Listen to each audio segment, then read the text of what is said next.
Good morning, everyone, and a hearty welcome to Day 4 at India's biggest futuristic and vibrant festival, the Summit of Future 2025, proudly hosted by Jain University.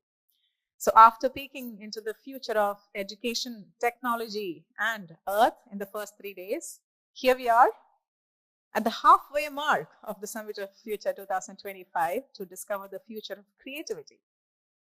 Yes, we are witnessing the day of our fourth track, Creative. And at the Future Creative Summit, we promise you innovation will need imagination.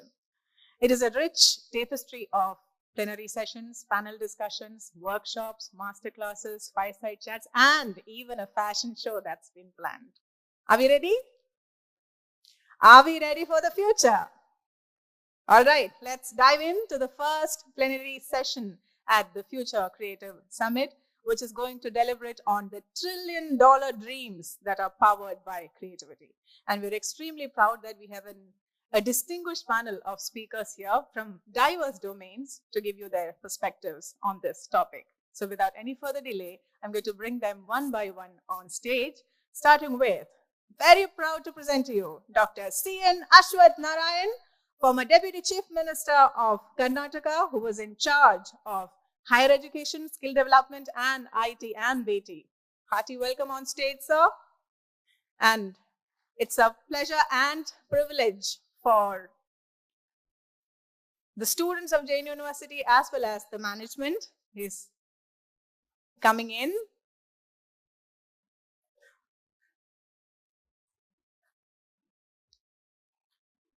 Yes. Walking right onto the stage, Dr. C.N. Ashwath Narayan, former Deputy Chief Minister of Karnataka, who was in charge of higher education, skill development, IT, and BT. And his tenure as a higher education minister was particularly noteworthy as he became the first in the nation to implement the National Education Policy 2020 in Karnataka. A visionary leader and a transformative force in Karnataka's technology and education landscape. Hearty welcome onto the stage, Dr. C.N. Ashwath Narayan, who will be our first plenary speaker in this session on trillion-dollar dreams powered by creativity. Time for a quick conversation down there, and then they'll join us on stage. Sure. Welcome on stage, sir. Nazreen and Dr. Tom, can we have him on stage directly? Yes, it's been introduced.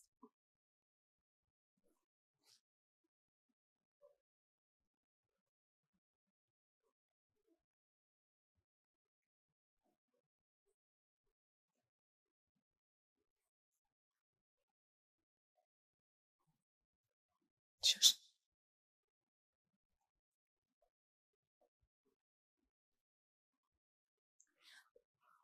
Let's welcome on stage Dr. C.N. Ashwath Narayan, a visionary leader and transformative force in Karnataka's technology and education landscape.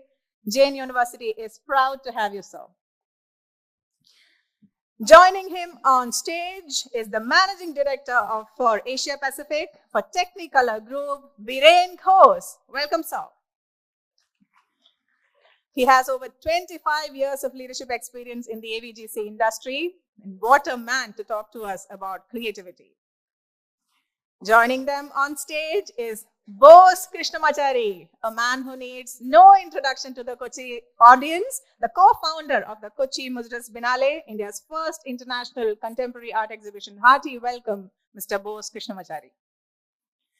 And making this esteemed panel on stage truly complete, I'd like to welcome on stage Ms. Kavitha Kalyan, a seasoned leader with over 25 years of experience in the digital space. She is the Director of Design for BFSI Technology Advisory Group with TATA Consultancy Services.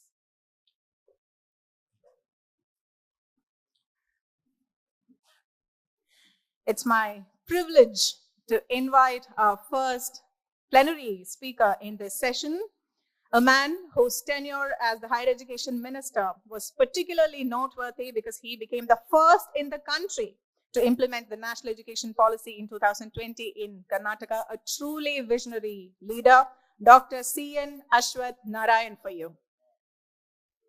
Welcome, sir.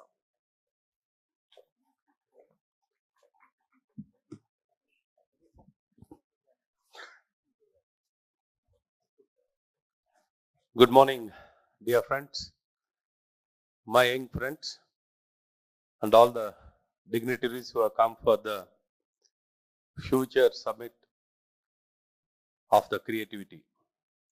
Since this event is going on for past 4 days, for a 7 days event it is, and it's a very promising event.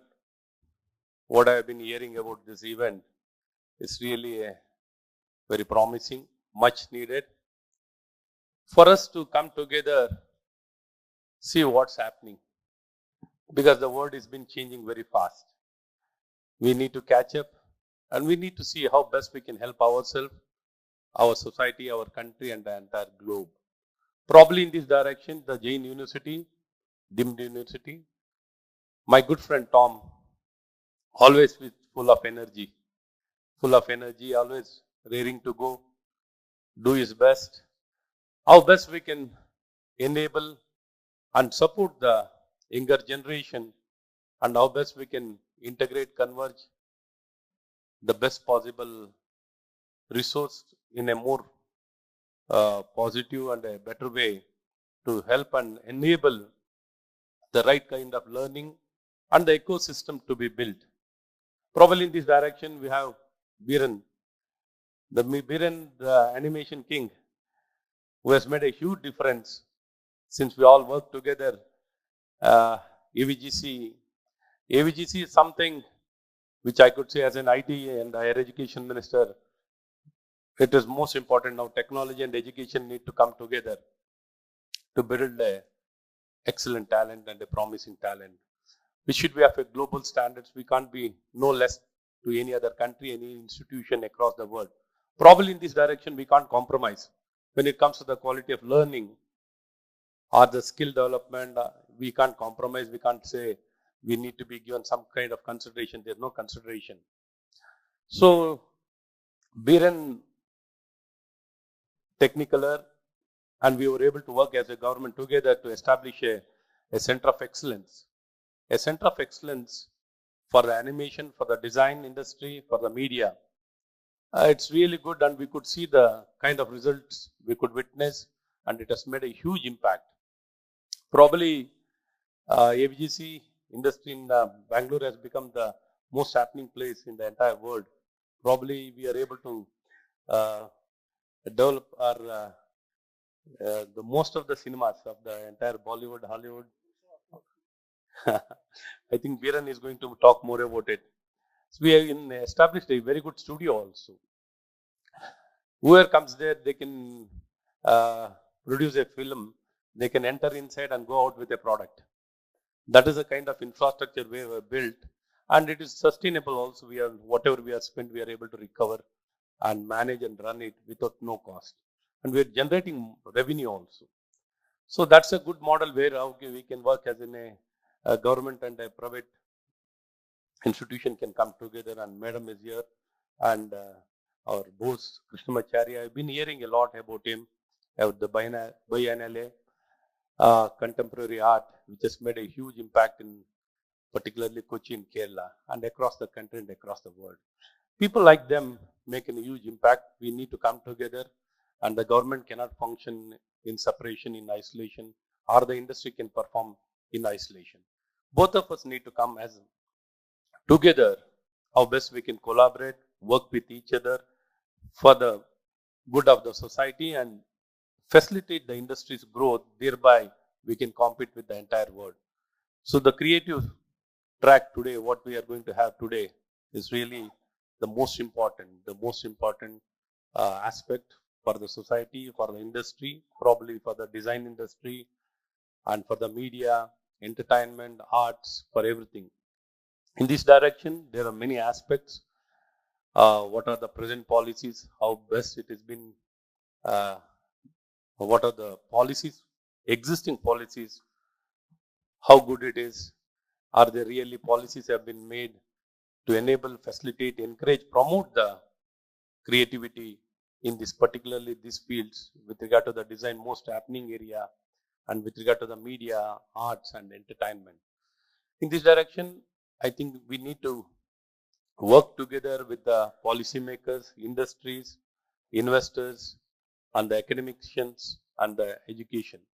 So we need to enable and ensure that the right kind of learning happens in the learning level itself, because in the education, we can't separate it.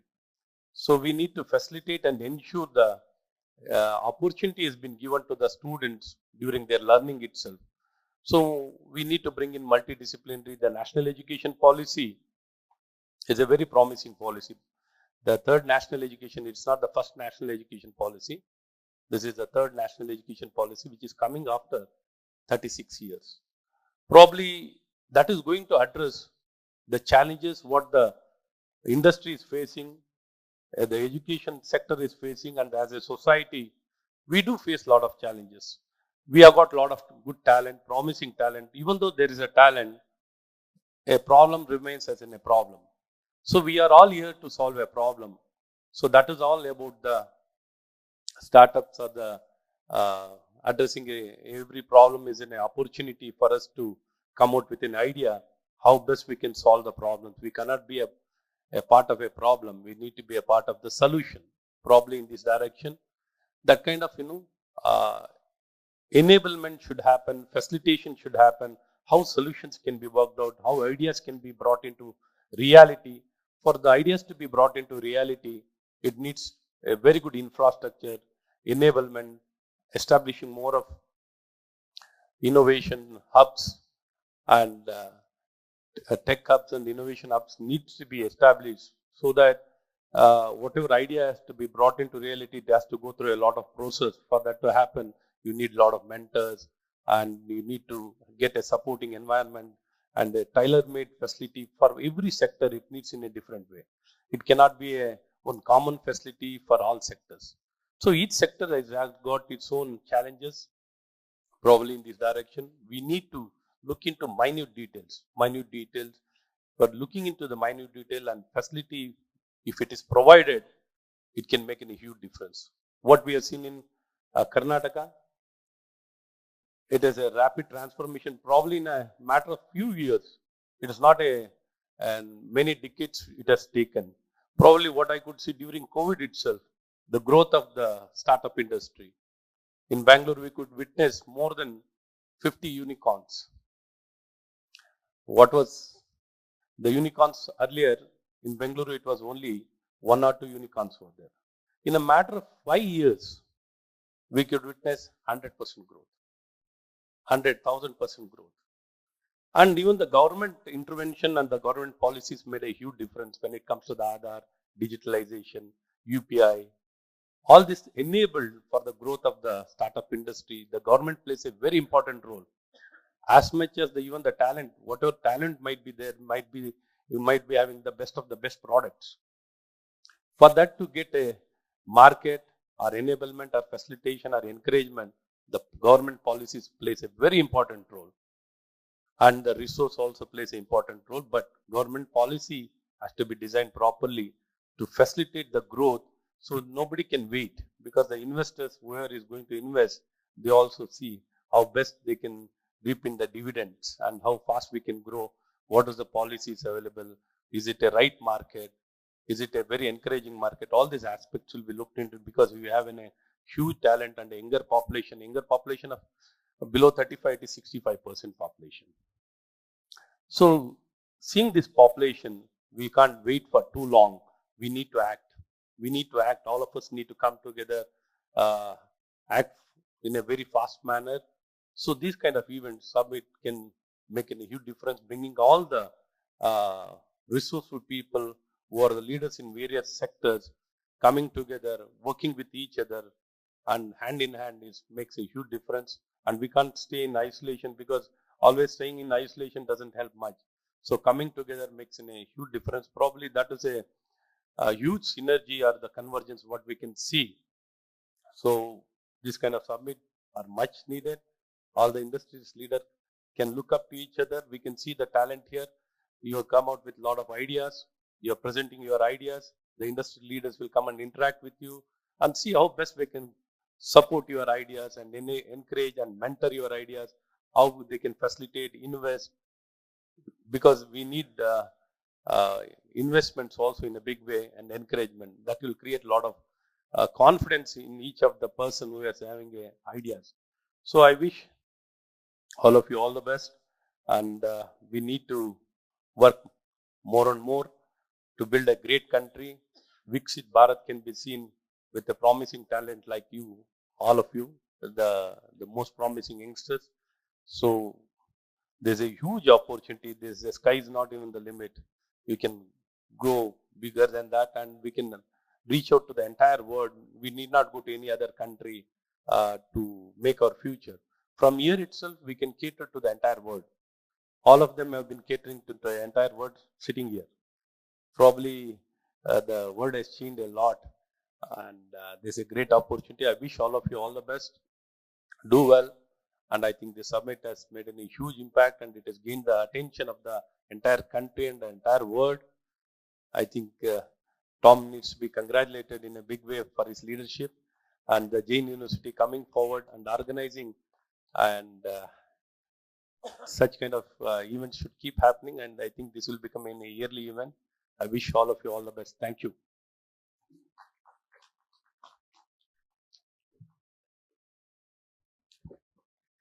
Thank you, Dr. Ashwath Narayan.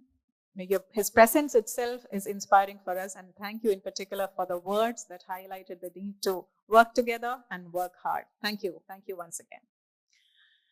Our next speaker is a leader who has more than 25 years of leadership experience in the animation, VFX, games, and comics, known as the AVGC industry. And in his tenure, TG India, which is the Technicolor Group India, has grown to over 7,000 creative professionals delivering award-winning work, something that Honorable Minister also mentioned here. So it's my pleasure to invite to the podium our next plenary speaker, Shri Biren Ghose.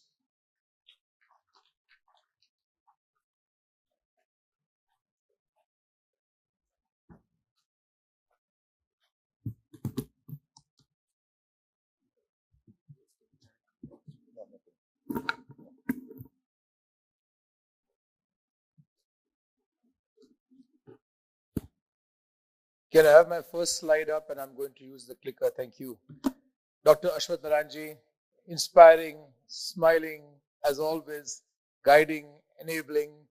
Your presence here, I think, augurs well for the future of any summit. Very good to see you.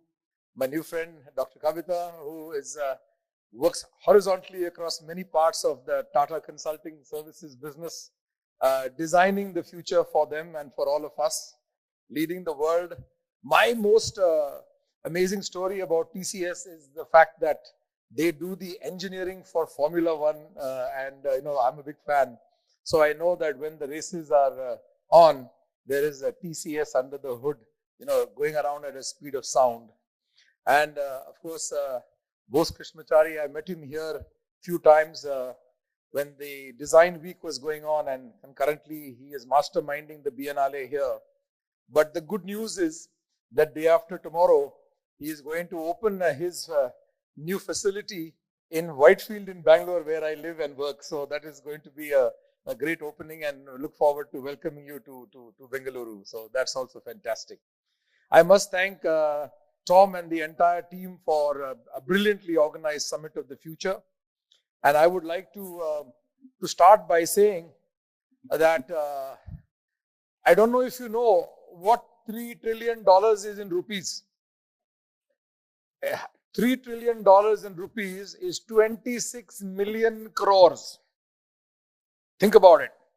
So the four of us are given the task of making sure that all of you will believe that we are going to generate this 26 million crores. The GDP of our country is very similar. We are, of course, shooting for 7 trillion in 2030, and many things are happening in this sector. But I would like to start by saying that this is a very important mission. How many of you have seen The Lion King? Come on. Almost everyone. How many of you have seen Mufasa? Almost everyone. Mufasa yesterday crossed $500 million in box office, created entirely by our company. They did Lion King as well. So that shows you the power of what can be created by the artistry and the technical abilities that we have in this country. Now, what was the goal of Lion King and Mufasa? Right? Mufasa, as you know, is the story of Simba's father. It's a prequel to Lion King. They were looking for a place called Milele. What is Milele? It's a promised land. All of us are moving towards a promised land, right? So $3 trillion for this industry is the Milele for the creative arts sector. And while we look to become the third largest economy in the world, working together between academia, government and industry, what we want to create is taking our entertainment and media economy in India from 0.5% of our GDP to what is a global standard in developed countries, around 2% of the GDP. Because it is going to be something that creates jobs, that creates foreign exchange, that creates intellectual property. And I'm going to show you what is going to happen in the future. And I'm trying to encourage you, those of you who are in design and development, to make sure that you stay concurrent with these skills working in an institution like this. I was remarking when I came into this fantastic campus that if I had air conditioning and this beautiful surrounding in my classroom, I would have slept. But more seriously, I think I want to start by telling you where the globe is moving in terms of technology and creativity. So, our company has 4 different businesses, and thank God for that, because things go up and down in the media industry from time to time. The one on the extreme left is MPC, where we win several awards. How many of you seen Pirates of the Caribbean, Harry Potter, Jungle Book? All of these movies, we do around 15 or 20 of these movies in a year. All of you see them, but hopefully what you don't see is the wonderful visual effects that we create. Nothing in Lion King and nothing in Mufasa was done with a single camera. And therefore, I think that is the beauty of visual effects and computer graphics. But the stories of tomorrow, no matter what we talk about, are not going to be told. They are going to be lived. They are going to be experienced. They are going to be immersive. And I think the beautiful thing about our company is that everything that we learn, we are paid to learn. We are a service provider.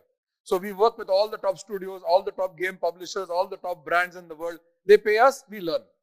And today I've come here to share that, even though I have not been paid to come, but still I'm happy to share it with all of you to make sure that we imbibe what happens in these 4 areas.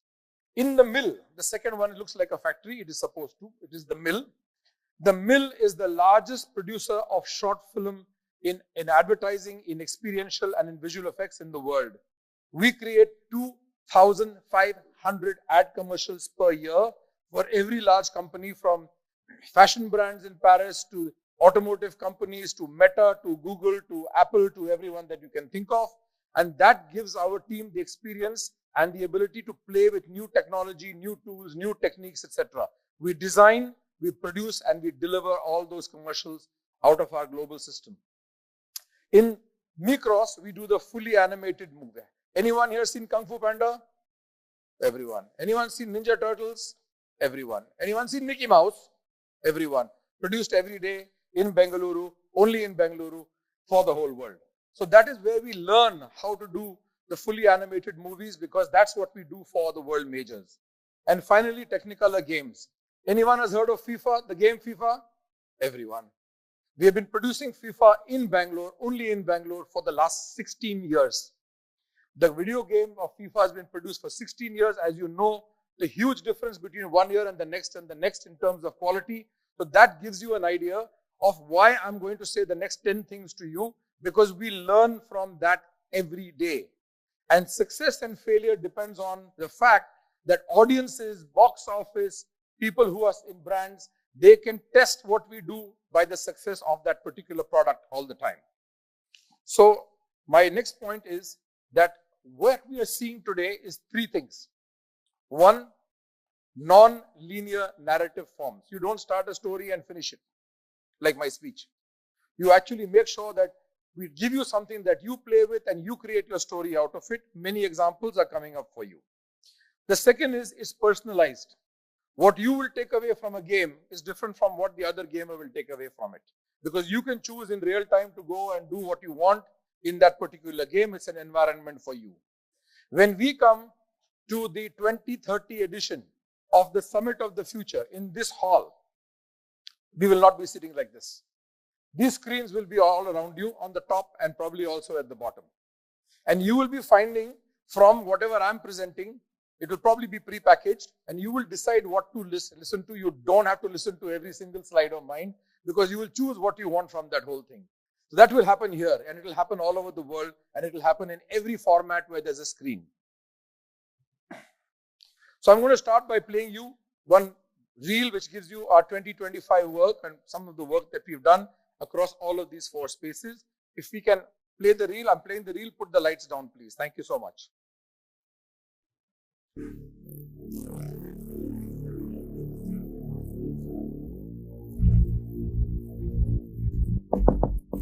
That's Napoleon, Ridley Scott.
Big hand for the thousands of people who worked on it. By the way, I have not got the exact number, but maybe 1,000, between 1 and 2,000 people who work in our studio are from Kerala. So big hand to them also. Yes. And we're looking forward to working projects here together with the JN Group and making sure that we have some real active academic industry partnership with you. So we are actually all one age. All of us. Of course, you are the youngest, but we are all one age. And before they used to have preschool, teenage, etc. We are all screenagers. This is who we are. It's all about the screens that is going to take over our lives. You know, in front of us, in our hand, wherever it is the screen age. And what happens here is that it is not about producing a story. It is producing an experience. One of the things that we want to encourage more work between academics and industry is to make people understand the complexity of, for example, workforce planning. I have industry colleagues sitting here from Chennai, from many other parts of the world, and they're going to present also. And it is not just about the design, it's not just about the animation, it's not just about the lighting. It is about workforce planning, it is about production management. 80% of all the content created in the world for animation in television is done by more than 3 countries coming together for every single project. So you have to understand cultures, you have to understand finance, you have to understand how to make it happen. So that is, I think, very important for us to understand. And one of the things that I'm really proud to see happen with institutions like JN here is that in our industry, 95% of the learning takes place on the job. We want for that to become 65. Let 65% happen on the job. Let 35% happen in the best education institutions. In every industry, 50-60% of learning will take place on the job. But in the case of our industry, I think the people who we have become successful as a country, even after taking a lot of education and inputs into the workplace, which we want to partner with institutions and make sure it happens in the process of them learning itself. That is very important. I'll move on quickly to a few points. How many of you saw something like a big dome which was shown earlier on? Have you heard of the Sphere in Las Vegas? Anyone heard? 2 people, 3 people. The Sphere in Las Vegas is a big dome inside which 17,000 people sit.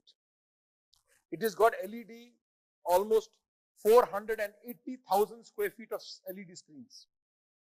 And because it is so large, you can put the Statue of Liberty inside it. Entire imagery for that, the opening of the Sphere was done by us, and we've done 12 projects since then in 3 years. It is where you stitch images because it is so far from you. The resolution of the image is 17K. And you can actually have the most amazing experience out there. I think we will see that happen in India one day, I hope, but I think it's happening very soon in the United Arab Emirates. But that is where the experience of what you create, you actually are in a world of your own.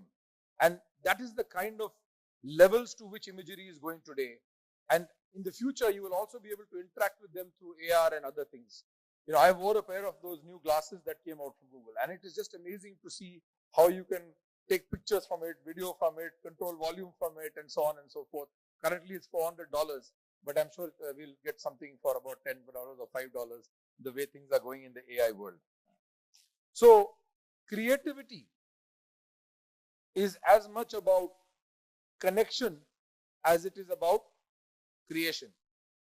I met 10 or 15 students in the lounge, and I can tell you that all of them, I spoke to about 7 of them, and I don't know what they studied, but they were able to connect very easily. So one of the things I want to take away is this ability to connect, because everything will become collaborative in the way you create the future. That is part of the opening imagery which was there in that big sphere. It was the story of Elvis while U2 was playing, Bono was playing the first concert out there. And it's amazing for us to be able to do that. Also hoardings now. You will appear to see Nadal coming out of the hoarding and hitting a ball at you. Or in House of Dragons, when you did it, the dragon was breathing fire. It looks like you're standing in Times Square and the fire is coming to you. So this is what's happening. It's becoming much more experiential. That's a story in itself. And the big influence in this industry is happening with video games. So whether you are studying A, B, or C elements in what you're doing, please pay some attention to understanding real-time technology. Because the things and the tools today of Unreal and Unity and things of that sort are going to become the way almost all content will be created, whether with those tools or something else. But the real-time technology is something you can learn on your own, and you can learn on it. And we should also get the Jain University here to become centers of excellence, like we have become in Bangalore, to become a center of excellence for Unreal and for Unity and things of that sort. Very happy to collaborate with you and make that happen. The other thing is that when you create things in real time, what happens is that you have much more flexibility. In a video game, you can go left, right, etc. And the whole reason why it's real time is because it has to be produced to a high quality, but at a very light asset, so that when you are moving, it has to render in real time, right? That's the big challenge. And so today, why I talk about video games is because the kind of stories that you want to tell in the future will be like BioShock, which is surreal. or it will be like The Last of Us, which is stylized realism, or it will be like the World of Warcraft, which is vibrant fantasy, or something which is more Japanese and watercolored, or Bloodborne or Gothic. And these are the Western elements I'm telling you. But for each of these, we need to find in our Vedic tradition the Indian equivalents, because that is also going to be equally spectacular. So while we've learned all these tools, doing all this international IP, I think the future now is going to be creating this for ourselves. I'm very happy to tell you that the Prime Minister of India has done 3 Mann Ki Baat on this sector in the last 2 months. And you will see that he will launch in the next few days a mission called Create in India. And there will be a huge event. I will let him announce it in the next few days. But this mission Create India is going to become all powerful. And we have been given a grant by the central government for 390 crores to create an Indian Institute of Creative Technology in Mumbai. I am one of the 3 pro bono interim CEOs, but that is already given 10 acres of land in Film City. And this is a place which we should collaborate all design and all creative institutes with, because it is going to be doing things which are unaffordable by either academics or by industry. R&D, development of tools, development of tech, so we don't have to buy everything from the Western world. And this is going to be a movement. So this industry today is front and center of your future. The summit of the future is going to be about looking at how you use imagery and simulation. No matter which 4 days or 5 days you had so many tracks, there is no industry today that does not require imagery and simulation. Be it aerospace, be it education, be it anything. So what we are developing here, and I'm showing you in stories, actually is part of every single industry in the future. I will speed up my next few things. I'm going to show you something which is, I'm going to cut it short because it's 2 minutes. But this is the kind of cutting edge stuff which is done in the storytelling for games. The games today we have only created a trailer for games. But I can tell you one thing, the trailer for the game which we made is probably higher in cost than most of the average films made in India as a full film. And it takes that type of imagery and that type of hard work to do it. So I'll sample it. How many of you have heard of a game called Valorant?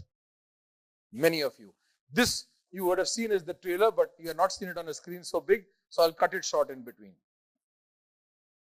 Lights down, please.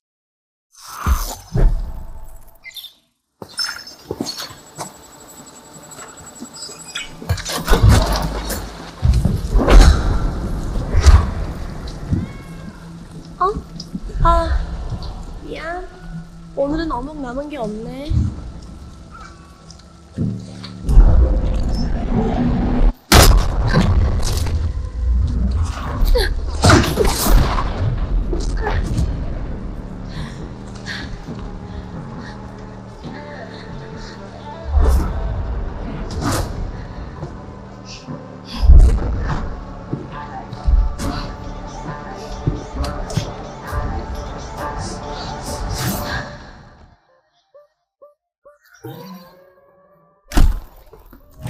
Think Brimstone's running drills again?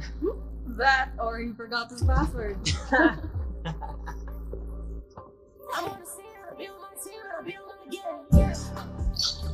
Like a Spozak. That's not possible, right? This is what we've trained for, people. Omega incursion. Where? Everywhere. The old man laid out the plan. In the interest of time, you can see it online, but I wanted to show you the complexity that goes into environments. Now, you saw a trailer, which is one way of seeing this game. But if every single person played this game, you will be doing different things with the same characters, same background, same environment. It's a first-person shooter. So it's a fantastic world in the future. I wanted to tell you that the theater and the TV set and everything in your life in the future will be this. This is your next movie hall. This is your next family getting together. Hopefully not at the dining table. But this is where it is. So technology in this field is the extension of a human experience. Everything that we do, our mobile phone is an extension of our human experience. And the convergence of physical and digital economies is what will create the opportunity. So when metaverse and things are talked about, and hopefully Dr. Kavitha will throw some light on some of the things that they are looking at from a future of design. In the metaverse, the story does not end. In the metaverse, the story takes you to a marketplace. And in the metaverse, you are able to have new monetization opportunities. So that $3 trillion is not going to come from box office or movies. That $3 trillion is not going to come from the sales of TV to channels or from them to their consumers. It is going to come from this new media. When I came after working for 20 years into this industry in year 2000, animation, visual effects, games and comics together was 1% of the total revenue of our entire industry in India. Today, he's a friend of mine. He's not walking out in protest. He's just going to load his presentation. Today, from 1% or less than 1% of the revenue of India in AVGC, today AVGC is 21.5% of India's revenue. And it is growing faster than the rest of the industry. So, all I can tell you is that this is going to be the way by which you have to think about how your story will be told in the future. I'm now going to show you a reel of experiential work. So today when we look at Middle East, when we look at Saudi Arabia, when we look at Abu Dhabi, when we look at India, when we look at the centers of our religious centers, when we look at spaces, the screens and the museums are not museums of past, they will be museums of future. There will be places by which when we want to showcase Bengaluru, so we would like to have a 3-acre place somewhere near the airport where we create a dome and we will experience the history of Karnataka, the history of Bengaluru, everything that we have done, by people just sitting there and understanding in 1 hour or half an hour what the whole city will not be able to tell them. And continue that experience when they are in the car wearing goggles so they don't bother about how many potholes or traffic lights there are. This is the future of what we have to do. So we will do that also. So let me show you what experiences happen. So today when we want to, let's say, take a person into a Bordeaux wine museum. We did the Bordeaux wine museum, we did the wine museums in China, we have done things all over the world. It is because consumers want experiences. I'm going to show you a little bit of the experiences we create. You also saw in the opening reel and here a lady who is wearing a headband, and then you're seeing the waves. So I wish we had put for Dr. Ashwath ji, I wish we had put a headband. So as I am talking, you will be able to see on one screen the waves. Waves going high means he likes what I'm saying. Waves going low means he's I don't know when Biren is going to finish. But these are the ways by which we are going to be able to engage audiences in the future. I'm going to play it for you. Lights down, please. Thank you.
That last one was a place where you have all artifacts and you have a place as you go underneath and you look up, it shows you how those things move across the world. So, there are these fantastic experiences.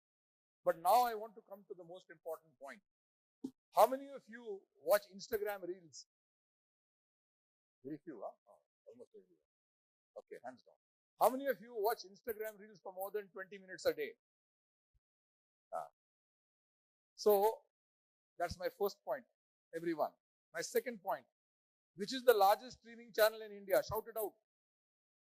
Number one streaming in India, YouTube. The story of the future will not be told by the big directors, although they are all my friends. And we all know the biggest movies and the biggest people who make all these movies. They will not be the ones to make the $3 trillion. The $3 trillion will be made by all of us. All of us will be making the $3 trillion. Because the rise of social media has made you able to create a video which you take outside at Jain University, and you can use Jain University background, and you can use a professional something else and make a video, or you can make yourself act in something and you can have a professional background and the video will come out at a high quality. And this quality is going to become you, the creator, who is going to be able to tell in real time the new forms of expression and create the most fantastic projects which will actually add to the revenue. And India has more people, so we can create more videos than other countries in the world. Maybe Indonesia has also a lot of people, but they are not as ahead of the game in creativity. And so therefore, the future is this. The future of reshaping storytelling is themes that will resonate universally. On Instagram reel, you will see there is humor, there is awe, there is natural wonder, there is some animal on the wing of a plane that's flying off the plane as the plane is flying. You don't know whether it's a real shot or whether it's a CG shot, you have no idea. So user-generated content is going to be very large and you will become that person. So the stars of 2025 already, what are they called? Influencers. I must have a discussion with Tom. Who are the influencers for Jain University? Because you need to find, we should have a contest and make sure we find among you 10 to 20 people who become the lead influencers for the university. That is the storytelling of the future. And I think that can become an annual event. Every year they will be featured in the Summit of the Future because they are the future. So this convergence of personal expression, social media, immersive technology is basically what I wanted to say. This summit is here to announce to the world, and you guys are it. Subscription, people are tired of subscription. They are focusing now on microtransactions. The same way everything has gone onto your phone, right? You can buy Pani Puri and microtransactions. You don't have to buy the whole box from a store.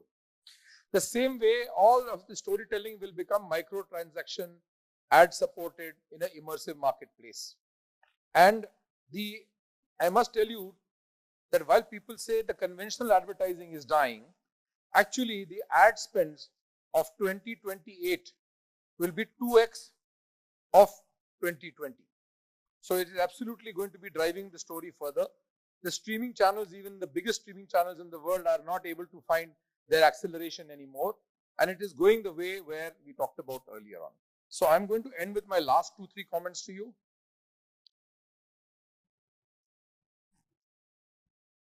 So in today's world, what you create, a person writes a book, he doesn't know if that book will be popular now, after 5 years, after 100 years.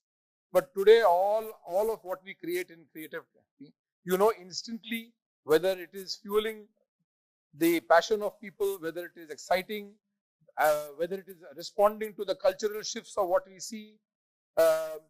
I was talking to people who make the fantastic comic book franchise of Amar Chitrakatha. They're good friends, and Rana Dugubati is behind that, and he's coming to Bangalore for Bangalore Summit Effects on 27th of February.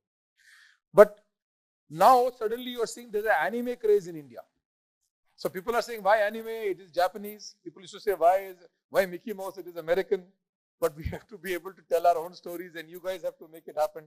That's the main thing. How many of you watch any anime? Oh, see, a lot of people. So the question, why do you have, is it too late? They already watch anime. They love it. We have to find out how we can use the stylization of anime to tell our stories. That is important. And that is what I think we should be helping people with in education and in industry. So here is the dollar sign. You make movies today. Fortunately, we have some great movie producers in not only in Mumbai, but in Karnataka and also in Telangana and so on. And they are looking at the fact that we will be able to create a big project and make big money, which is what is happening in the Western world. The reason why Hollywood is about 50-70% of the total revenue is because they are able to put projects out that are hundreds of millions. But happy to tell you that an Oscar-nominated movie called Emilia Perez, which we did visual effects in Paris, is a small budget movie, which has also become, very, very successful. It won the Cannes Film Festival. It is now up for the VES and the Oscar. So 2020 till now, we have to go from 2.8 trillion, just to know, because the topic was given to us. The world economy for this business is 2.8 trillion, shooting for 3 trillion. So it was easy to come from half of that in 4 years, but it is very difficult to go 20% higher in the next 2 to 5 years' time. And I think that is the opportunity for Create in India, which will catapult this lot of people to make that happen and become among the top people in the country. So you must always have a goal. I will end here saying you must always have a goal. Like in Top Gun, the guy has to go in a very difficult terrain. He has to drop the bomb. He has to go out, and getting safe is the most important part. Similarly, when you start a business, you say, okay, I've got 2 founders. I will start something. I will do a business and I will go there.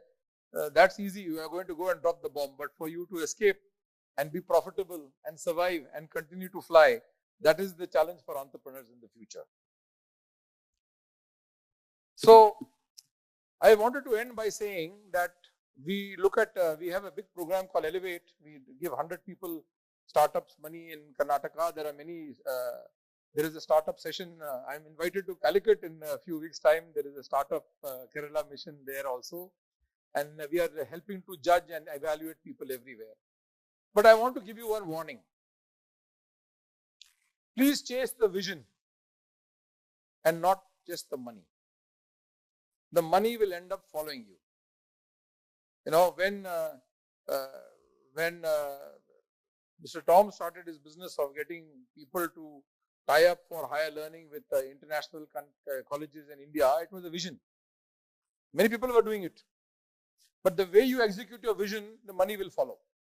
If you start up by saying, I want to be unicorn in 2.5 years and I'm going to do this, etc., etc., I've almost never seen anybody succeed. And I'm myself friends and mentors to some people who have become unicorn in our industry. I'm very close to Sai of MPL and his team in Bangalore, and they are, more than almost double unicorn. And they are people who today, if you ask him, what do you do in the company? He says, I'm product manager. I'm designing the product. I'm designing the next product. I need to make sure that the people will see what I create. Money will follow. And I just wanted to say that the fusion of gaming, entertainment and education, gaming, entertainment and education, this is going to drive the growth to the $3 trillion. And I wanted to end by saying that this is a picture of, towards the end of Mufasa, all of you have seen it, so many hands came up. They are finally reaching their milele, they are reaching their goal, they are reaching their promised land. So I've come here to wish all of you in the university that you find your milele, and we are there to help you in every single way. Really grateful to be here. Thank you very much. God bless.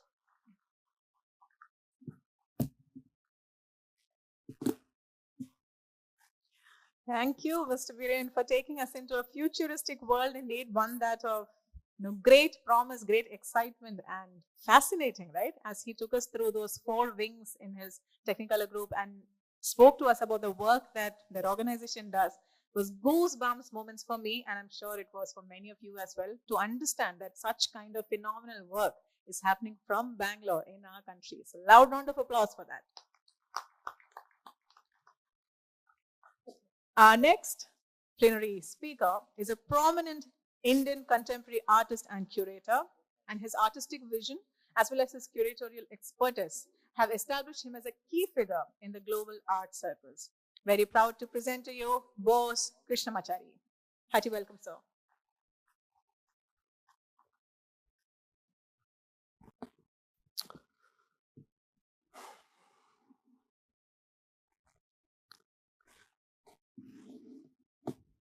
Namaskar. I thought we have conversations and conversations. I didn't know there is a presentation could be done. Anyway, I just talk about where I come from. I was born in a small village in Kerala called Mangatukara, near Angamali. Went to study in Mumbai for my fine arts, BFA. Did my master's from Goldsmiths College, very late. Lives and works from Mumbai, Bangalore, and Kochi. That's presently working from Bangalore and Kochi.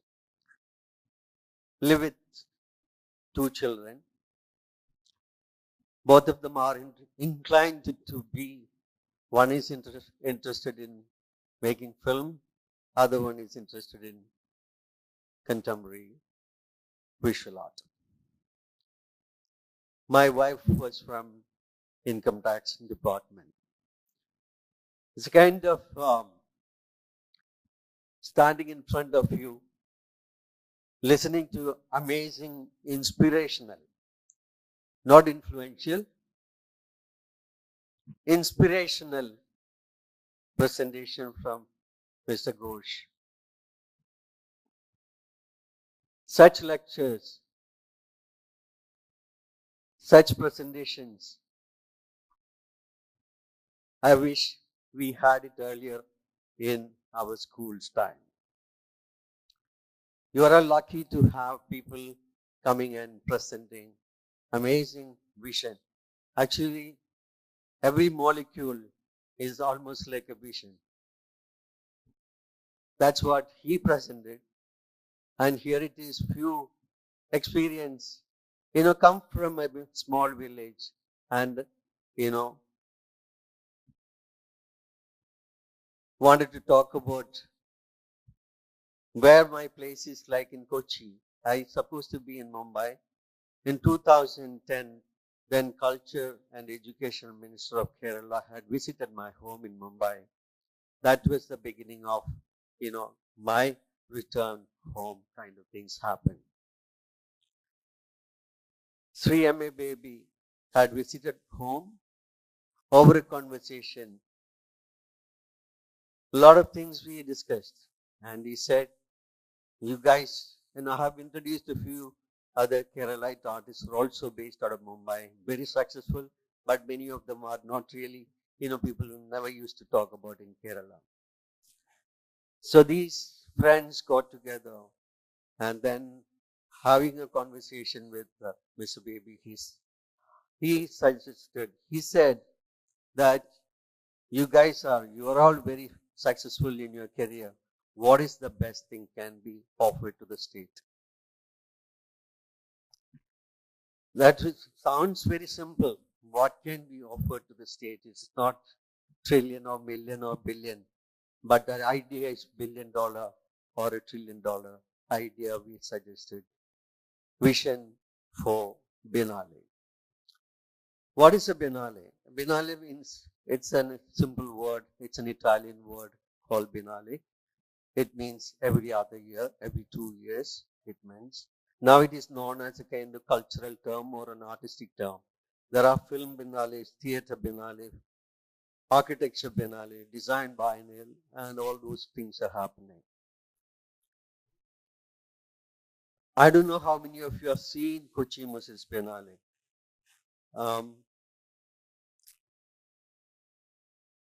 The first edition of the Biennale was started in Venice in 1895, and it's more than 120 years ago. And it was started as a kind of almost like kind of fair a business model, but it's later become cutting edge practices and thinking place from internationally. The same thing we have adapted, we have started in Kochi in 2012. Our Biennale was started on 12/12/12 and it ran for 3 months. The first edition itself, we had nearly 400,000 people visited. That 400,000 people are from different parts of the world. Some of them are creative people, some of them are local participation was amazing. I feel it is important to know where you come from. The local location played an important role. Kochi played an important role. Kochi is an ideal place, a secular place for receiving things, and that is what Kochi made it creatively, given more power to that space. Here it is a $1 trillion talk. When just I'll forward you, sorry, a few slides from the shows we had and the Biennale. This is, it is called Kochi-Muziris Biennale. Muziris was the oldest port which was washed away in 1431. And there's a lot of research has been happening in Muziris. Muziris was the oldest port, and why Kochi-Muziris Biennale? Muziris is almost like a mother. There is a kind of umbilical relationship with Kochi and Muziris. That's one of the reasons we have used as a kind of Kochi-Muziris Biennale. We wanted to do, maybe every year you can do festivals, but we are not just showing paintings. We have many verticals part of the Kochi Biennale Foundation's part of work, like the verticals like Students Biennale is initially, internationally, in fact, the first biennial was initiated by us in Kochi. We have more than 57 art schools, creative schools, part of the last edition of the biennial. And so many young students got opportunities later, and then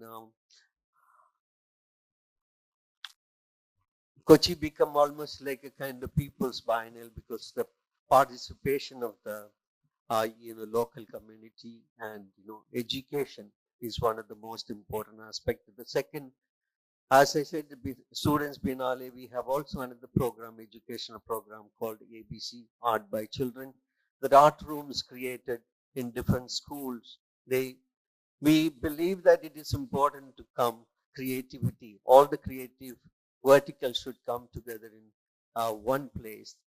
That's how culture has been made. It should not be in silos.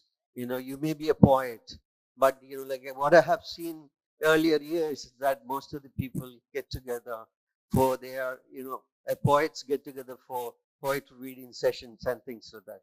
I think in future is, as Mr.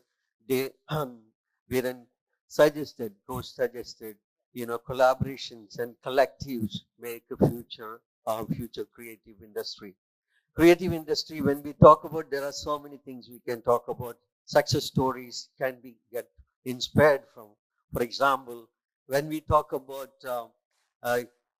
Steve Jobs, for example, Steve, when he started his company, he was not invited. He didn't invite any kind of computer engineer or somebody like that. Not a technician he has invited. He has invited a designer, artist from London, Jonathan. I've changed the whole vision, whole perspective about how to, create products. As it is, I've been meeting so many creative people in different parts of the world, different parts of India. When I hear from, there are so many creative people are working from Kerala, in Bangalore, Pune, Mumbai. Any creative section, if you go, you find much more people than any other state in India. There are creative minds. I think it is also working under or working with somebody. That's what I have seen in other part of India and other part of the world. I feel there's so much of talent. There is an opportunity. I think believe in yourself. Keep seeing, keep moving. Don't get obsessed by this. Of course, he's given you so many interesting Google Glass and everything, but don't get obsessed by these objects. That will kill your imagination. Human imagination is faster than light. That cannot be beaten by anybody, anything in this world. There will be AI and UI and things like that, but human imagination is the beginning, and the end is also human imagination. From there, you can build and build trillions. There are tangible trillions, tangible billions in your mind. But that is what I believe, tangible and intangible. It goes hand in hand. Vision is important to step again and again and move faster and faster with your imagination. Creativity, if you want to create a better future, better thinking, our minister has started in Karnataka in the policy for education. It is one of the most important things. It begins there. Policy making with education, culture, and economic policy should be hand in hand, and the technology also comes into it. Three important verticals: culture, design, and technology. These three things connect with, marry with aesthetics, then you can make a better, beautiful, brighter world. I believe in that, and that kind of space we have to create. So young people, you have the ability, travel your minds. Earlier days, somebody says that talking about New York or talking about San Francisco, Silicon Valley, you imagine. Nowadays, you click a button and you get to know. I think, that imaginative, going back to your, origin is also interesting. There are three institutions, in a way, not really succeeded, but I loved in understanding few of them like this. One is called Bauhaus, which was started in Germany in the time of World War. It was also critiqued and also removed some of the thinking and practices in these institutions called Bauhaus. Bauhaus encouraged craftsmanship, encouraged all kinds of creativity in one site, one education institute. And also Black Mountain University.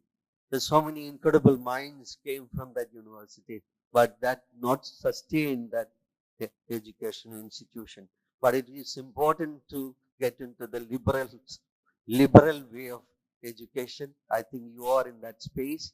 And Tom, thank you so much for inviting me to be part of your conversations. And my dear friend Kirti, because of all you guys, I am here.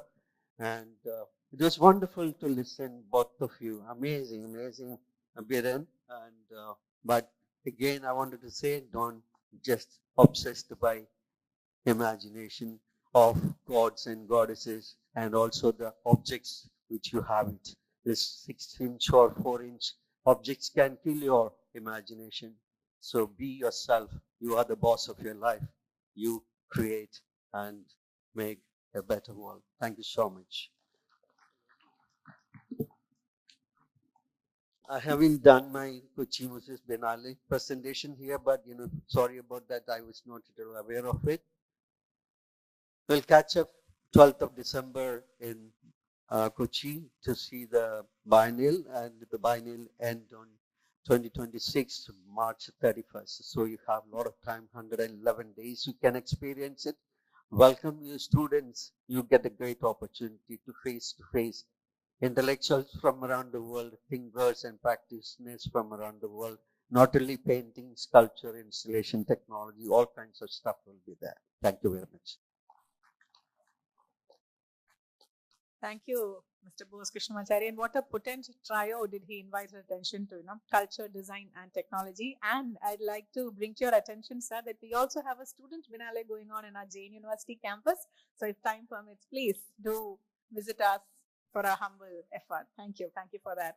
And with that, I'd like to bring onto the podium our final plenary speaker, who's someone who has mastered the art of blending storytelling with design to create, impactful experiences. That's the kind of conversation that we've been having here all day today. And Mr. Biren specifically spoke about how it's not going to be just storytelling, but immersive experiences. So Ms. Kavitha Kalyan is somebody who was the former head of design studios at TCS India. She is currently the director of design with the BFSI Technology Advisory Group of TCS. Presenting to you Ms. Kavitha Kalyan.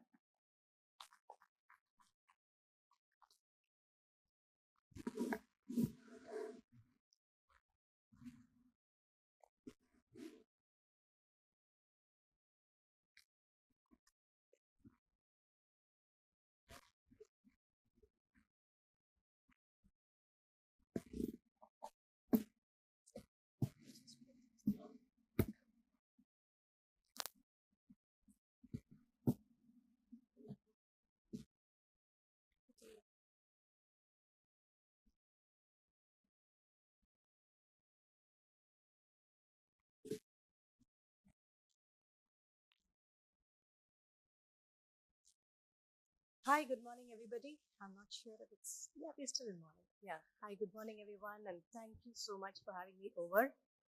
I've been listening to all our panelists, and I think there are a few common points that I've been, picking up along the way.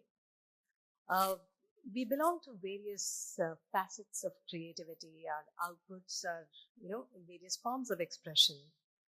But what is the common underlying principle that joins all of us together is one, human ingenuity, second, storytelling. And somewhere along the way, we are trying to shake a hand with technology and we're trying to be relevant at the same time. So what I want to do today with you, what I want to talk about is in the IT industry, it's a whole other universe. We're not very far away with respect to how we want to express ourselves. But at the same time, I do want to, try and see if we can build a bridge between academia and the industry. Because the gap is getting wider. Because we have so much of emerging tech coming into the play, and design has to keep in sync with them. And while we are evolving with time, while we are evolving with technology, we don't want to leave you behind. So you have to come with us, and that gap has to close. So today, I actually wanted to put a few thoughts together in this space. It's going to be a lot more text. It's going to be a lot less visual. But I do want to give you a view of what the lay of the land is today, how we are, what is the digital age today, 2024, 2025. What is the industry expecting from you? And therefore, how you need to prepare yourself for it. That's more important. On one side, we have skill building, which is great, but that's not the answer to the question. The other thought is that you need to be able to think up stuff. Yes, we call it, you're being an entrepreneur, but everybody is not just going to take off on his own. You are going to come back to larger, institutions like us. And therefore, we need more thinkers on the job. Having skills is one thing, but thinking more is what we're looking for. And two things that really matter. One, how do you think? And two, how do you communicate? Because very clearly in the services industry, we are talking to the Western world. We're talking to major markets. And their expectations are very different. And if we have to stitch our world into theirs, we need to understand their ecosystem, which means we need to understand users who are not sitting at home, but users who are sitting out there who you're probably never going to meet. So you're making something for somebody out there who you don't even know. So we have to work with a lot of other things to understand who that person is and how are we going to make all of this come together in the industry. So to bring a long story short, how do I define creativity today? What are we looking at today? It is the power of human ingenuity, and it stems from the need to express oneself, one, for a purpose and to bring value to the table, and also to serve the larger community through the art of visual expression and to communicate with them. And this is not in isolation because this is stitched into the fabric of, industry flux. You are looking at domain trends, how you work with retail versus how you work with travel versus how you work with finance. It's all going to differ one from the other. And all of this is going to get coupled with best practices that we are already learning. We've already gone into the internet space for a while. It has matured. So there is a distance we've covered. So there are best practices in place. So we have to bring all of this together. And therefore, the final value that you're going to be building is going to be in high-impact customer-centric experiences. At the bottom line, you are digital storytelling. So end of the day, you are writing a story. It's just that all your tools of the trade are very different. And we have got to bring all of that together. So yes, today we've been echoing storytelling in different ways. We are also doing it. But the way we do it is slightly different. And we need to ensure that all of us are going with the trends. Otherwise, the gap becomes really bigger. And it becomes even harder to scale that. So moving on, I'm going to give you a few, tidbits of how we need to go through this, what makes up for it. So of course, very clearly, this is the era of experience economy. When I say experience economy, what does it mean? There is an experience you go through when you go to a Coldplay concert. There's another experience you go through when you go to the Kumbh Mela. There's a third experience you go through when you're going completely digital. Each of these brings value in terms of an end-to-end experience that you want to go through, digital or physical, or phygital for that matter. It could be both. So what are we trying to attempt with that? One, you're trying to build a digital narrative. Your digital narrative is very important.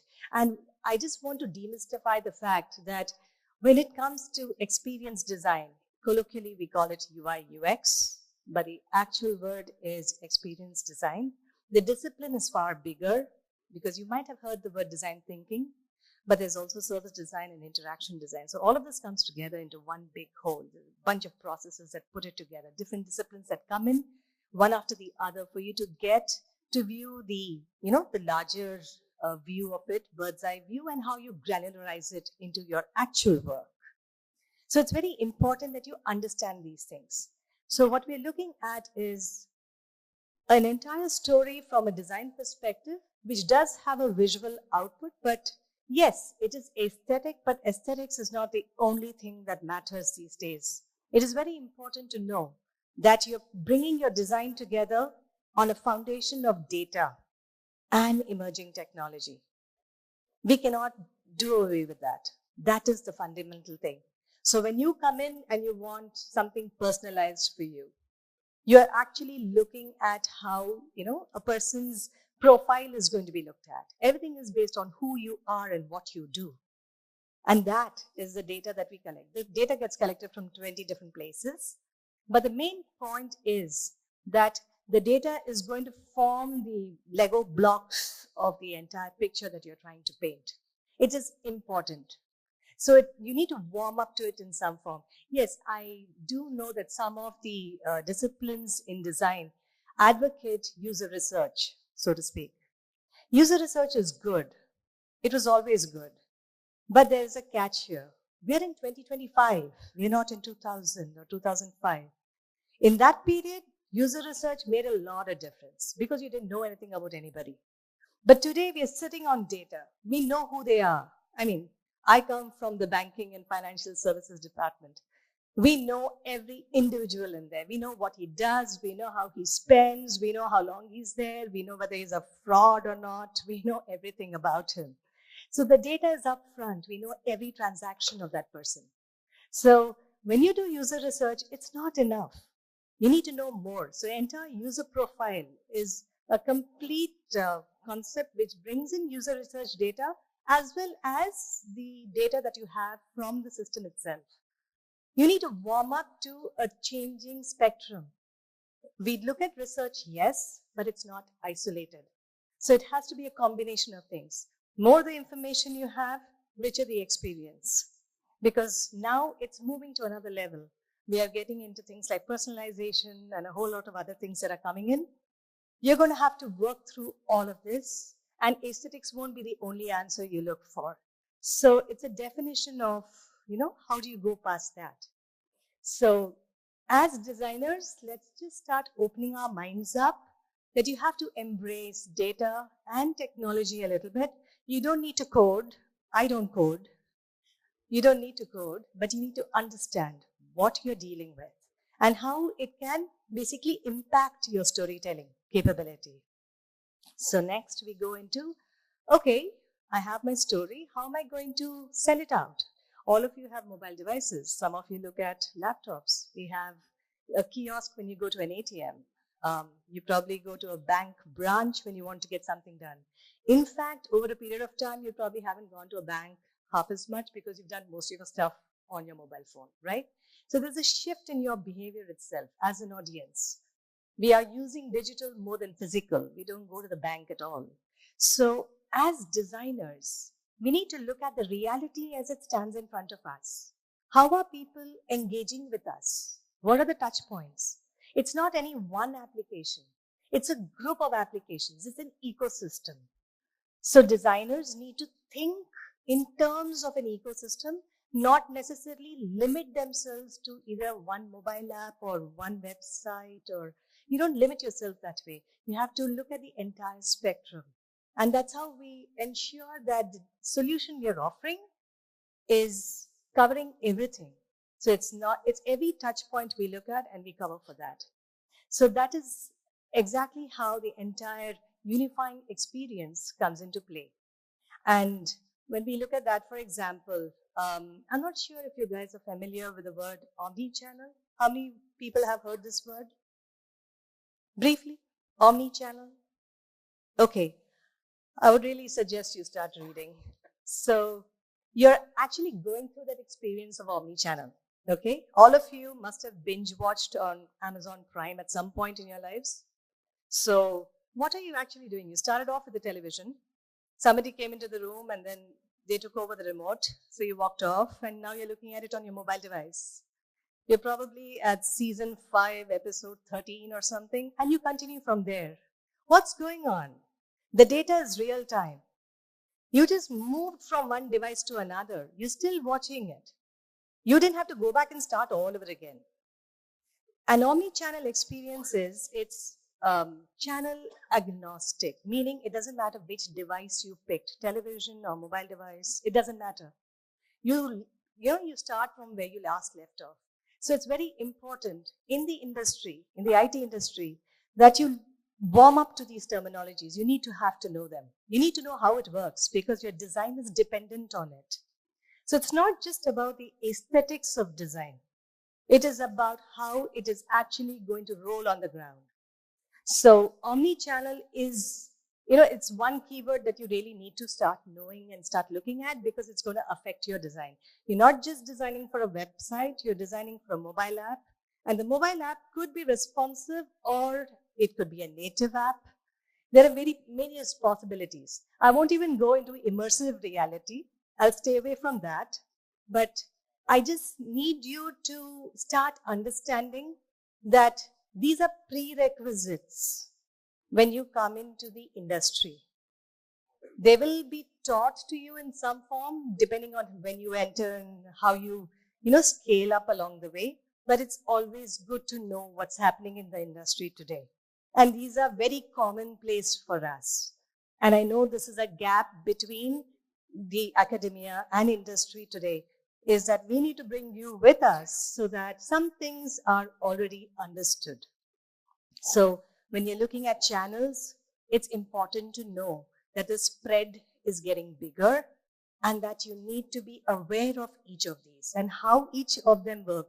So, the whole best practices around a mobile device is going to be very different from what you're looking at in a website versus what you look at an ATM kiosk versus what you look at in your phone or in your wearable, your watch. Each one changes. So that is very important. Where does design come into all of it? Brand presence. Your brand has to make a presence across all of these channels. It has to come in there. And it has to make a difference. I'm not sure how many of you are familiar with, I know you've seen Airbnb. How many of you have really gone through clicking that site? Okay? Have you seen how the interaction and the branding are stitched together? That's like a classic example of creativity. The entire site of Airbnb, there's another one, lemonade.com. Lemonade is an insurance site. When you look at the website, it doesn't look like insurance at all. It's like completely illustrative and very pretty.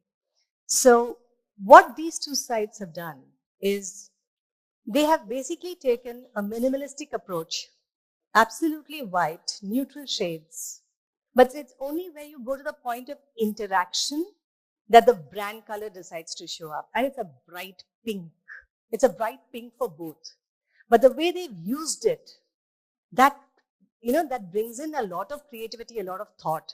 So it's not just aesthetic, it's actually leading the user to the next action. And as designers, we need to think about how we are interacting with the system. We need to think about how we are visualizing the whole thing. So these are three important things that really matter when it comes to experience design, or UI UX as you would call it. From a digital transformation perspective, I would just like to throw a few thoughts into the game here. You need to think with the perspective of personalization. You need to think with the perspective of what kind of users am I dealing with? Now, let me just break that down for you. How many are Gen Zs versus how many are Gen X versus how many are millennials versus how many are baby boomers? We are now designing for different types of people purely by age. We haven't even gone to the other aspects of them. And when we look at these people, when we look at the way they are, baby boomers are not so excited about technology anymore, whereas Gen Z are very impatient. They don't have any attention span lasting too long. And in the middle, you have the millennials and Gen X who kind of are a balance between the two sides. So you can't do a one-size-fits-all. You have to take care of each requirement. So are you aware of the variety of people we are talking about? I'm not even going into cultural influences right now. I'm just talking about age. Age is a very simple thing. So there is a lot going on in the industry today. There's a lot of conversation on vulnerable audience who are more towards the older category, more baby boomers.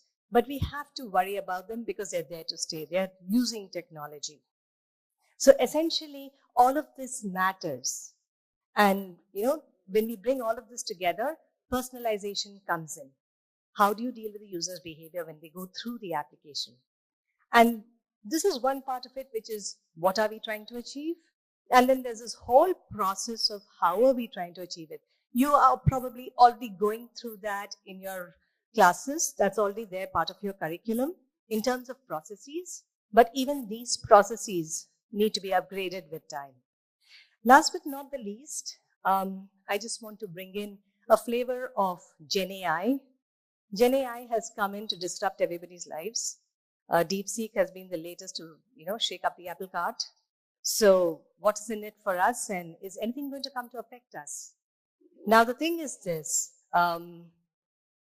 it doesn't mean that it's going to come in and take over your space. It can, and it may not. So your career as a designer is not going to be as it's defined today. I mean, you come in, you start making wires and mock-ups, and you keep going with that.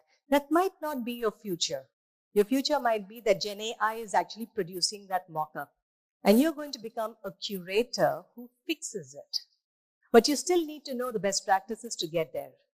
So it's important for you to know the industry flux so that you're ready for it when you come into the industry, and you're ready for it when you get your feet down into the work.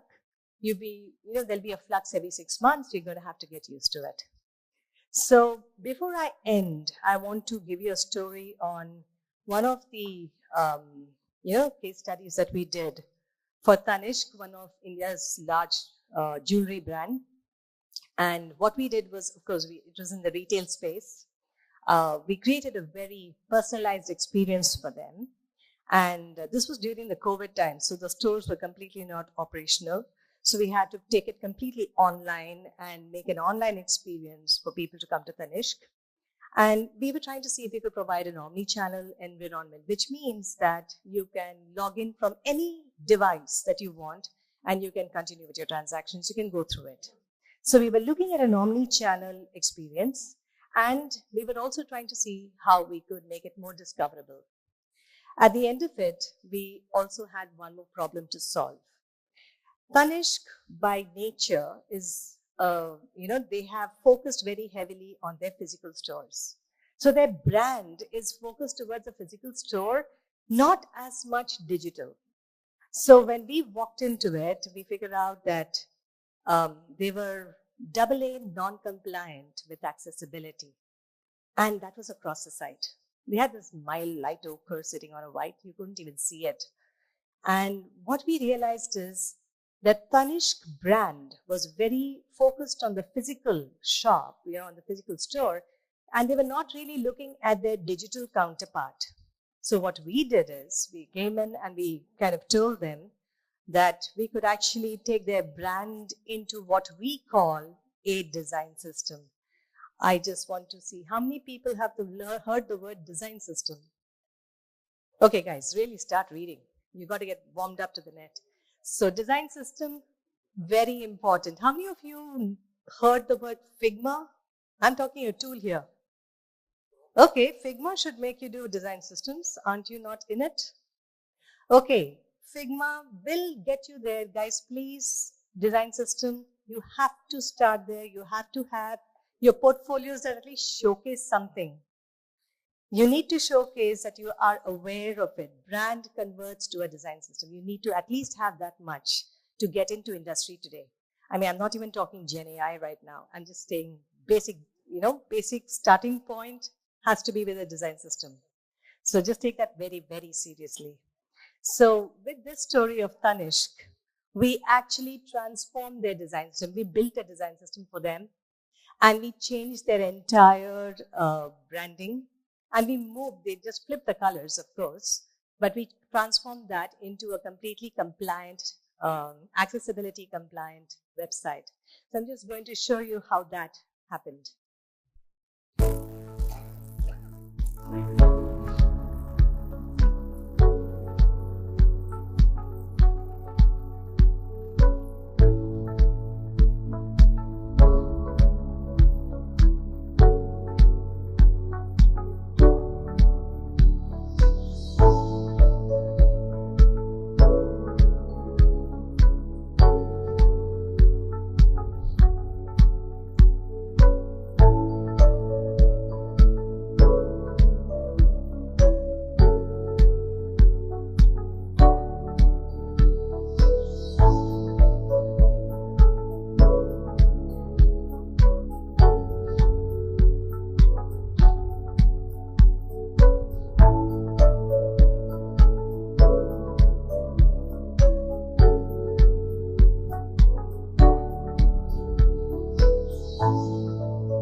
Thank you.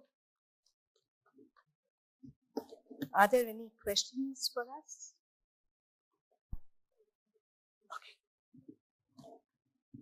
Okay. I had earlier mentioned that she's a seasoned corporate professional, but I have to tell you, ma'am, at your heart, you are a teacher. How simply and how warmly, thoughtfully and carefully did you explain those concepts to our students here in a language that all of us understand. Thank you for that.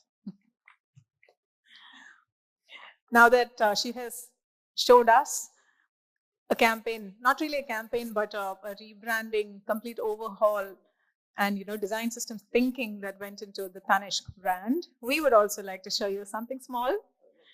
Very big for us indeed. It is a marketing campaign that we did as part of the Summit of Future 2025, something that took Kerala by storm. So we'd like you to watch a short video here on the screen.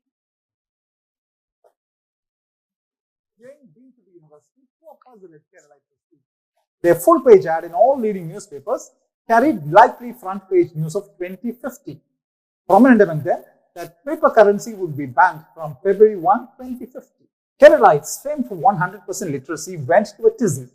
This despite a warning on the page that this was a marketing feature visualizing news of 2050. One TV anchor actually read them out on live TV thinking it was news. Some other rickshaw drivers refused to accept paper currency. In a school that asks students to write down top news of the day, one student wrote them down and the teacher thought so too and gave a tick mark. And a local CPM leader was out on the road criticizing Modi for yet another note ban misery. Obviously, literacy isn't the same as education, knowledge not the same as understanding. Amid the rumpus, two questions come to the fore. Forget paper currency, will newspapers exist in 2050? And will students go to university for 3- and 4-year courses in 2050? It's a video that speaks about the marketing campaign that we did.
Yes, biggest, interesting and vibrant festival in Kochi.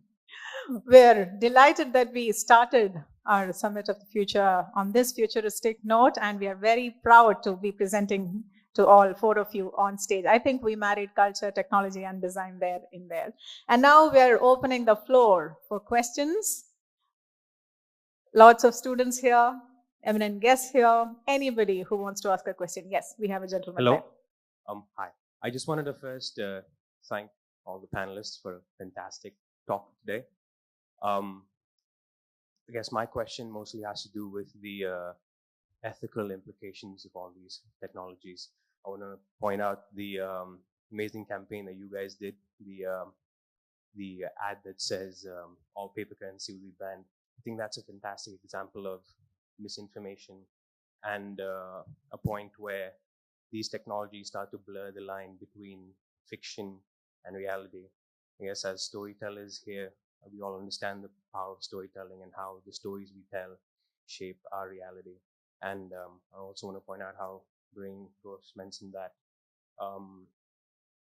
Mic closer to your lips, please. Yes. Hello? Okay, Yes. louder Better. now. So I just want to mention how Mr. Ghose mentioned that this technology, the imagery and the simulation is used in all the industries today. And I want to just call back how a few months ago, OpenAI and Anthropic, 2 AI technology companies that pledged initially when they were founded that they would be for humanitarian causes, are now signing deals with the United States Department of Defense and the Department of Justice to use their technologies in warfare, the torture of prisoners, and various other things that Google and Amazon are also following through with. And I also want to point out how at the Kumbh Mela, a lot of the data analytics that are being done are being organized by Western companies. So this is data produced by Indian citizens, data about Indian citizens being sold off for Western interests. And I also want to point out how a lot of the studios we have in India that work on VFX and this media are doing so with Western intellectual property. And it's also pointing out how important it is that we need to tell Indian stories as well. Because when we work with Western intellectual property, we're working with Western ethics. I guess my question is, are we ready to handle the ethical implications of this technology? And does the industry and the education and the arts of India today, are we teaching humanities enough to the art students and the science students to be able to deal with the ethical dilemmas that these technologies present us, especially in an age where AI and information technologies are contributing to things like warfare and the total collapse of consensus reality, when we're not able to tell what's real and fake anymore? Do you want somebody specific to answer that? I guess it's open to all four. I want it to be a multi-pronged question with a multi-pronged answer. Quite a heavy question there, open to all of you. Mr. Ghose, would you like to begin, since you ended with the opening of the academic space in Mumbai?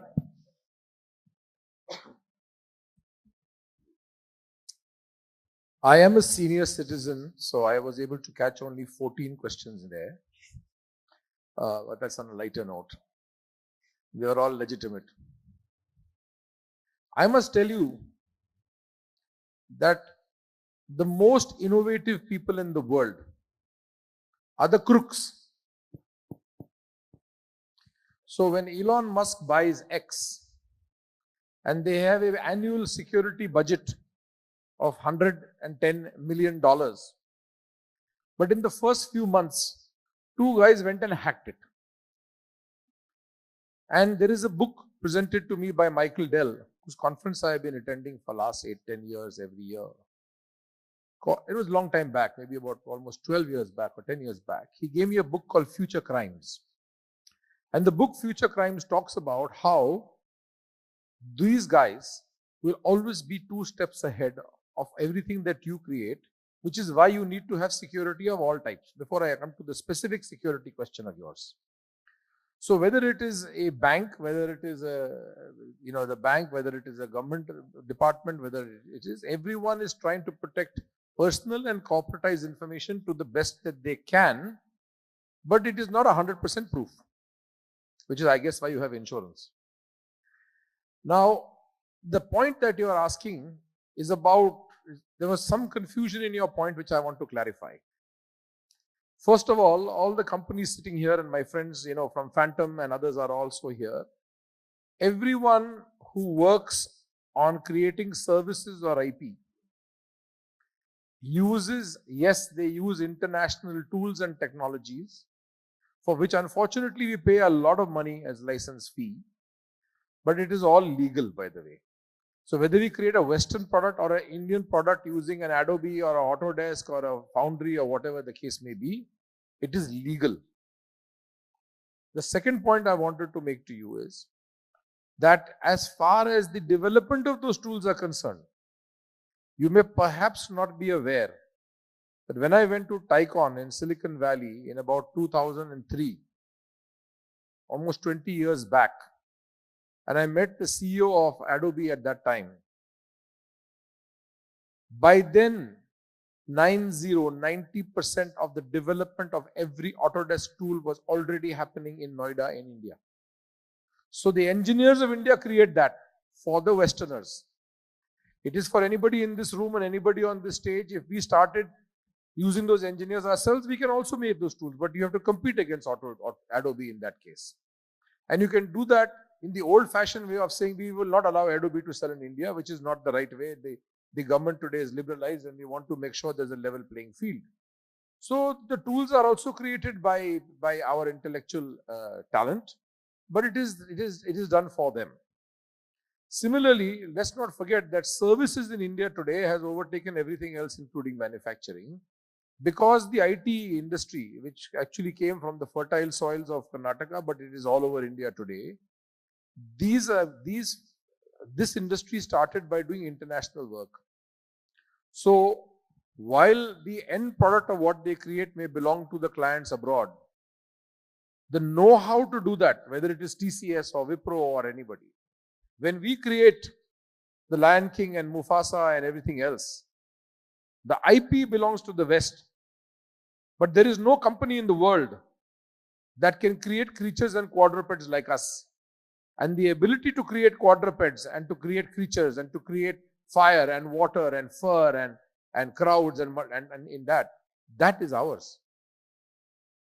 That is ours. So you need to break this down, and I'm not trying to be too sensational or nationalist about it, because as a very strong nationalist myself, we have to figure out how you can make the money for India, how you can create the jobs in India, how you can bring the revenue to India. And that is the first step. I said in my talk, by using that knowledge, today we have been able to create a hyena in the movie Leo. How many of you saw Leo? Tamil movie, quite a few. We could create a hyena in Leo, we could create a tiger in RRR. We are currently working, I cannot announce, on the biggest movie in Karnataka, which you can guess. And we have done Bhedia, where the boy becomes a wolf in Arunachal Pradesh, motion captured in our own studio, which was granted by the government. If you see Amazon, you go to the poachers. All the animals in poachers are all done using the same tools and technology. It is up to us and our people who make stories to decide what is to be created and what IP we should have and what IP we shouldn't. But I'm all in favor of doing a lot of work for other people for their IP, making all the money and then creating our own IP with our own money. So that is my one point. As far as piracy is concerned, I started by telling you that the crooks will always find a way to do something which is disruptive. But that is an external event. You know, I mean, there are cases of lapses in banks, but most of the banks and all of the banks are fairly secure. I hope you would agree with me that they're fairly secure, right? In our country at least. And therefore the governance and the guardrails, we don't have to worry about it. Because the people who own those IPs are going to be very, very clear about it. As a company, till about 8 years back, we had 22,000 patents globally, including things that you have used like MPEG-4, etc. And we used to make about 800 million euros a year of royalty money. Basically, that department only has lawyers, because all they have to do is to go and take the phone that comes out from Samsung, break it and see how many of our patents are being used and make a deal. So regulation of IP, creation of IP takes years, patented takes years, you will make money for years, but it's a long process. The ROI is very, very slow. And therefore, we need assistance in the area. That's why our R&D percentage in India is low. If grants have to be given anywhere, it is in the area of R&D. And that will happen. It is beginning to happen already. Through many departments created in both central and state. And the intellectual capital exists for that. So first, I think creating of IP, we have got the talent. We need to make sure that it happens locally. Then how you use that, I think that governance is now quite well in place. I don't think there are, compared to say 20 years back, where people couldn't afford to pay for the licenses. Today I am almost, with head on heart, I will tell you, hand on heart, I will tell you that maybe 99% of studios in India use licensed software. So there's no issue on that front. To create something from scratch, right? We only have a few examples of, the Chota Beams and other things of the world.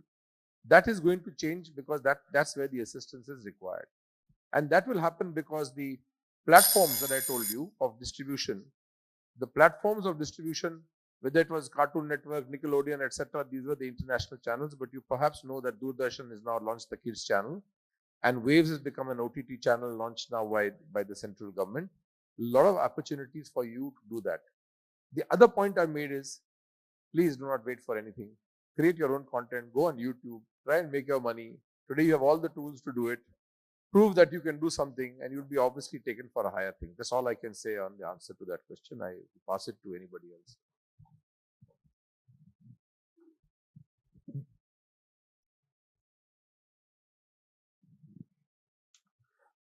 Just wanted to say that it was a very, very valid observation when it comes to intellectual properties being, used for war.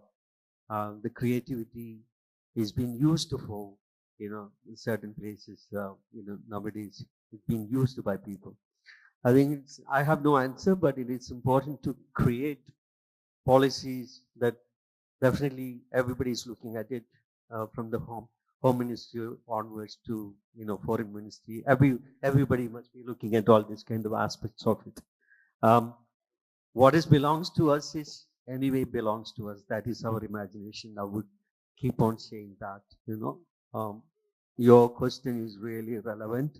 I hope this needed to be protected in some ways. I don't know how it is, but that's my view. Thank you. Ms. Kavitha, quick remarks? Yeah. Now, he used a particular word. He spoke about ethics. Now, you don't have to go up to war for that. You don't have to go into, a very large space. Ethical design is a very important thing, and every designer in the room is a very responsible individual. So you're not just learning the skill or trying to be creative. You're also responsible, and you're going to own what you're doing. So ethics is a very important thing that comes along with you. It's not explicitly stated. It's not written. It is something that you evolve as an individual, and as you grow, you'll form your own opinion about it. But you do live in a universe of rules and policies that will anyway put you back on the track. Now, when it comes to UX for design, there is a concept called dark UX. Anybody heard of that?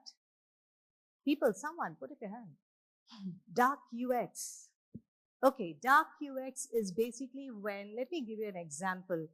When you put your credit card details into GPay and it doesn't allow you to delete it. And you cannot do anything. You have to put a credit card detail there. There is no bailout. Or when you have to accept terms and conditions for something else, that is still okay. You can still go past and, you can go further. But there are some places when you are not allowed a bailout on a given screen and you do not agree with it. So you might have to uninstall the app, or you might have to take some drastic action because it was unethical on that screen. You didn't have a bailout plan. More importantly, when you're giving out your personal information and you're not allowed to take it off. So it is important as designers for us to be careful how we are designing so that we are ethical first before we go about pointing the finger somewhere else. Because we are the ones who are doing the design. It's very important to make sure that you have your principles in order while you design, and that nobody is going to teach you. That's your, maturity coming forward on its own. In case not all of your work is going to get reviewed all the time, but it's your responsibility to make sure that you're ticking all the boxes. If it comes to, another part of what you said with respect to AI, there is a lot of war going on out there. But from where we see it, we are being very careful with respect to how we want to handle this kind of technology. We know that we are faced with a Goliath. We don't know the size of this Goliath. We're still trying to figure it out. And at the same time, we are very careful that whatever we take off it is useful for the greater good of the organization. And there's nothing that's going to, backfire on us. So everybody is very carefully trying to understand just how much of this Goliath you want to tame. So that's currently taking place in the industry. Year 2024 and 2025 is predominantly based on trying to figure out how you can tame technology to work for you rather than become a slave of it. And there is a part of us that is very overwhelmed with AI, but there is another part that our gray cells are still working, so you don't need the AI until you're really not good at it. So don't depend on that AI so much if your gray cells are still active, and because your individuality matters. And he very beautifully put it up. He said, you are the first person, right? You are the one who's imaginative and creative. So it doesn't matter whether it's DeepSeek or whether it's OpenAI or whether it's ChatGPT or whoever it is. End of the day, you have the control of whether you want to use it or not. If you're good enough, you probably don't need it. It's okay. So ethics, principles, discipline, and, responsibility. These are the aspects of life that come with you as a designer. So it's not just a skill industry or a creative industry. You have a whole lot of principles that back you up while you go through it. So I hope we answered your question. That was a layered question, and we got a quite a layered answer there as well. Thank you, all of you, for responding to that. And in the interest of time, we will have to wrap up the Q&A session there with that just one question. To present a token of our appreciation to our excellent speakers on stage who engaged us, I'd like to bring on stage our Pro Vice Chancellor, Professor J. Lata, and Dr. Tom M. Joseph, Director of New Initiatives with Jain University. Both of them coming on stage to present memento to the four of them. Starting with Dr. C.N. Ashwath Narayan,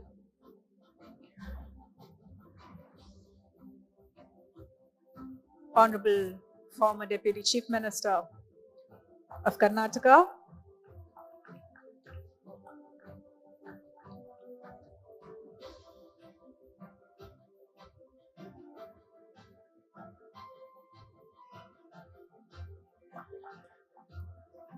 Shri Biren Ghose, Managing Director, Asia Pacific for Technicolor Group,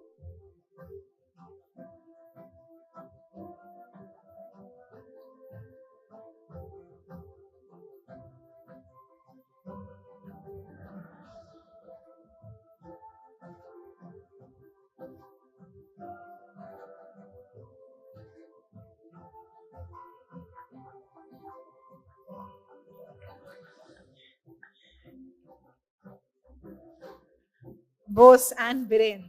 The mementos got mixed up. Now to Mr. Biren Ghose.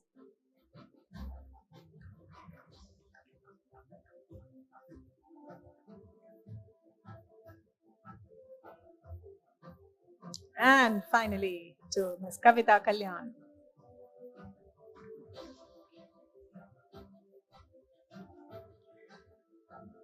We request all of you to step up for a group photograph, please.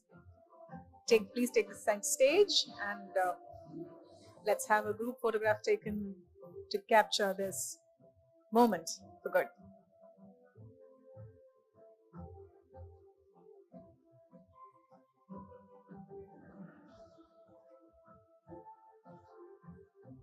I can vouch that this was a session where there were a lot of actionable takeaways for our students present here. Thank you. Thank you for presenting all of them from these varied perspectives.